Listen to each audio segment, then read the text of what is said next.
This is the cover to this book.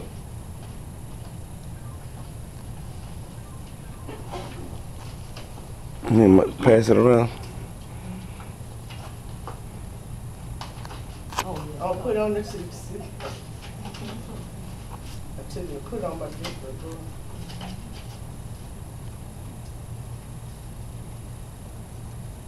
James Meredith Warrior and the miracle that created him. This is this book is something that I'm extremely proud of. The reason why is because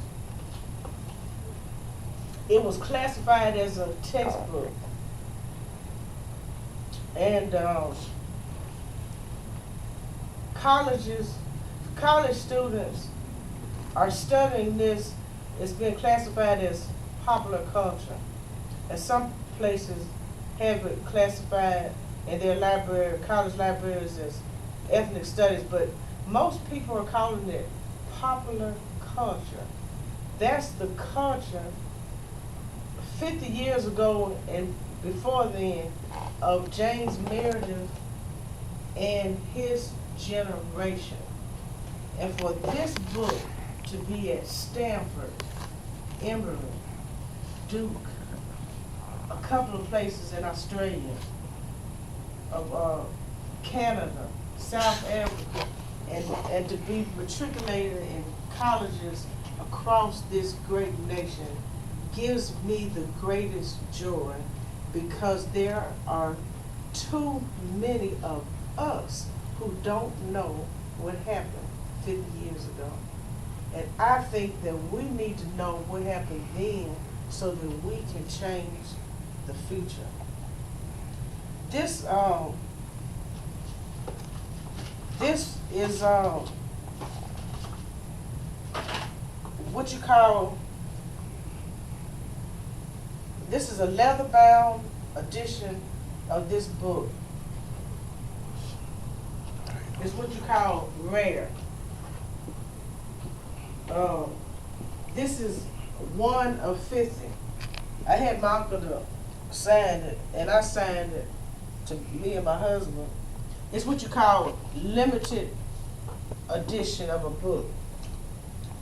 Since they printed 50, how much you think this book sells for? This one sells for, the hardback sells for $48. How much you think this one would sell for? $80, $100. Huh? $80, $100. $250. Mm-hmm. This edition is not something that we would buy. It's something that a book collector would buy, because they're buying it as an investment. Say for instance, my uncle gave me this book, 3 Years in Mississippi, in 1986. My grandmother, she said, J-Boy, that's what she called me. I want you to give Meredith one of them books. He said, okay. I grabbed it and gave it to me. Well, this book is I don't even know what happened to the cover, but this book is more valuable now. He wrote this in 1966 than it was then. If you buy a first edition book from an author and get it signed, and if you buy it at the library, that book could be worth triple or much more money in 20 or 30 years. I met a white lady who lives in Jackson, and she went to Catherine Stocker's first book signing, and she paid $20 for a book from her. And not even 2 years later, that book, a bookstore wanted to buy that book from her. It was in mint condition. That means that the pages have no writing in it, they're not bent, the bind of the book is in good shape. They offered her over $200. That's just in 2 years for that book that was in mint condition, but she wouldn't sell it. So a lot of people don't understand the value of books, and it really bothers me, because I love to read, that our children don't read like we used to read. And even this, the value of it, to me, shows a lot in terms of that we're missing out on a part of society that's valuable. The knowledge of it, and then the value of the book itself. Well, anyway, this is my mother's book. This is James Meredith when he was 16 years old. I think it was 1949-50 school year. He looked serious then, didn't he? He's still serious. He's 80 years old now. He's still serious. But anyway, my brother J. Boy, James Meredith was born J.H. Meredith, the initials J.H. Meredith, June 25th, 1933, in Atala County, on the outskirts of Kosciuszko. He and Oprah Winfrey are Kosciuszko's most famous citizens. And I think it's interesting because they both grew up in rural Kosciuszko. She lived over there by Buffalo Church. I think she could just walk there from where I saw her house was torn down now. She had it torn down. And she rebuilt the church, but it still looks like the original church. My grandfather attended Buffalo, and her grandfather attended Buffalo. And her father, Winford, and my uncle went to school together at Atala County Training School. Well, at the time of James Meredith's birth, blacks, we did not have political, economic, or social power, period. It was just like apartheid in South Africa.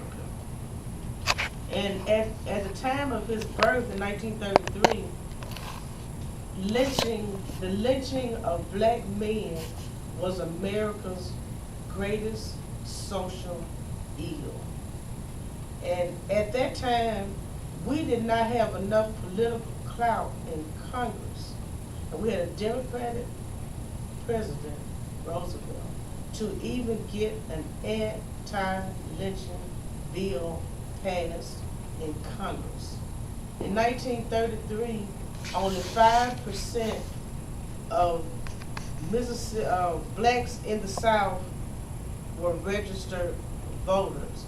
My grandfather, his father, Moses Meredith, registered to vote around 1923.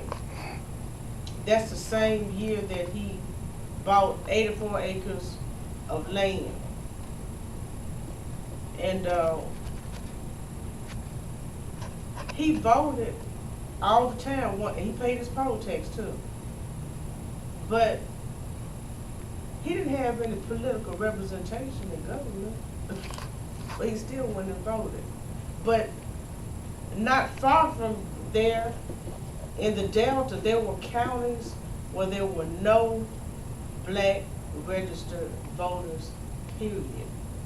In 1950, 60, when Fannie Hamer registered to vote, I think it was 63 or 64 is in my book. There were no black registered voters in that county, period. In fact, have any of you ever heard of Reverend George Lee?